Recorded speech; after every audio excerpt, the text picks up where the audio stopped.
America में iPhone निकाल कर बोले राहुल गांधी, मिस्टर मोदी कर रहे हैं एक अलग ही राजनीति।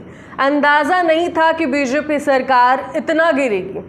जी हाँ, राहुल गांधी कांग्रेस नेता अमेरिका के 10 दिन के दौरे पर है। बुधवार को उन्होंने स्टैनफोर्ड यूनिवर्सिटी में एक कार्यक्रम को संबोधित किया, तो वहीं टेक कंपनियों के अधिकारियों से भी मुलाकात की। इस दौरान उन्होंने एक बार फिर से आरोप लगाया कि मेरी जासूसी होती है और यहाँ तक कि मेरा फोन भी टैप किया जाता है।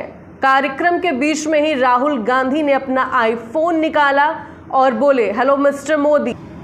तो वहीं राहुल गांधी ने साथ ही कहते नजर आए कि मुझे लगता है कि मेरा आईफोन टैप किया गया है। अगर किसी भी देश की सरकार तय करती है कि वह आपका फोन टैप करना चाहती है तो इसे कोई भी रोक नहीं सकता, यह मेरी समझ है। कांग्रेस लीडर ने दावा किया कि अगर देश फोन टैपिंग में दिलचस्पी रखता है तो यह लड़ने लायक लड़ाई नहीं है। मुझे लगता है कि मैं जो कुछ भी काम करता हूं वह सब कुछ सरकार के सामने है। साथ ही राहुल गांधी ने इस दौरान टेक उद्यमियों और स्टार्टअप्स के चलाने वाले कई कारोबारियों से मुलाकात की। कार्यक्रम में राहुल गांधी ने आर्टिफिशियल इंटेलिजेंस, बिग डेटा और मानव जाति पर उनके प्रभाव को लेकर भी बात की। इस दौरान कांग्रेस के नेता और टेलीकॉम सेक्टर के जानकार रहे सदैम पित्रोदा भी मौजूद रहे थे। वहीं राहुल गांधी ने बुधवार को ही अमेरिका की स्टैनफोर्ड यूनिवर्सिटी में भी एक कार्यक्रम को संबोधित किया। साथ ही राहुल गांधी ने आगे कहा कि विपक्ष आज संघर्ष कर रहा है। मैं शायद ऐसा पहला व्यक्ति हूं जिस पर मानहानि के इतने केस लगाए गए हैं।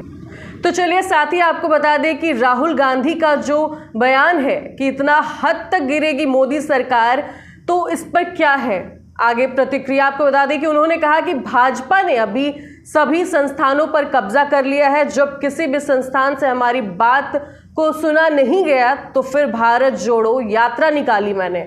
यही नहीं, राहुल गांधी ने कहा कि मुझे तो कश्मीर जाने से भी रोका गया और कहा कि मैं वहां गया तो मुझे मार दिया जाएगा। संसद की अपनी सदस्यता छीनने पर भी राहुल गांधी ने टिप्पणी करते हुए कहा कि मुझे अंदाजा नहीं था कि ये लोग इस हद तक जाएंगे। साथ ही कांग्रेस नेता राहुल गांधी जब से अमेरिका गए हैं, मोदी सरकार को लेकर उनके बयान लगातार आते रहे हैं। उनके बयान पर भाजपा ने भी पलटवार किया है। अब उनको उनके गुरु नानक देव जी को लेकर दिए गए बयान पर भाजपा भड़क गई है। उन्होंने कहा कि गुरु नानक देव जी थाईलैंड गए थे। इस पर भाजपा के सिख नेता मनजिंदर सिंह सिरसा ने कहा कि आखिर राहुल गांधी को यह जानकारी कहां से मिली। साथ ही उन्होंने कहा कि आखिर हम कब तक उनकी बेवकूफ़ी को माफ करते रहेंगे। आपने कहाँ पढ़ा कि गुरु नानक जी इस जगह पर गए थे। आपको गंभीरता से बात करनी चाहिए। आप जिस जगह पर मौजूद हैं आपको अच्छे से बात रखनी चाहिए। आपको बता दें कि अमेरिका में राहुल गांधी भारत जोड़ो यात्रा के बारे में बोल रहे थे। इस दौरान ही उन्होंने गुरु नानक देव जी सिख की बात की।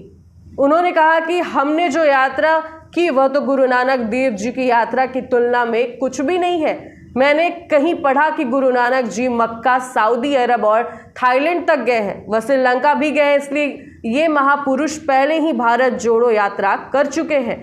जब हम पैदा भी नहीं हुए थे इसके पहले ही भारत जोड़ो यात्रा की नींव रखी जा चुकी थी। साथ ही राहुल गांधी ने आगे कहा कि मैं यह भी बात कर्नाटक के दोस्तों से कह सकता हूं कि विश्वन्ना जी और केरल के नारायण गुरु जी ने भारत जोड़ो यात्रा का काम किया है। भारत के सभी राज्यों में महापुरुषों ने जन्म लिया। तो वहीं साथ में भाजपा के प्रवक्ता आरसीपी सिंह ने कहा कि उन्हें उम्मीद थी कि दिल्ली सिख गुरुद्वारा प्रबंध कमेटी राहुल गांधी के बयान पर कुछ कहेगी। उन्होंने गुरु नानक देव जी की तुलना भारत जोड़ो यात्रा से कर दी है। साथ ही उन्होंने कहा कि राहुल गांधी राजनीतिक फायदे के लिए यात्रा कर रहे थे, जबकि गुरु नानक देव जी ने ज्ञान का प्रकाश फैलाने और मानवता के लिए यात्रा की। वहीं कांग्रेस नेता पवन खेड़े ने एक आरएसएस से जुड़े प्रकाशन में दिखाया कि उसमें लिखा है कि तीसरी उदासी के दौरान वह थाईलैंड पहुंच गए थे।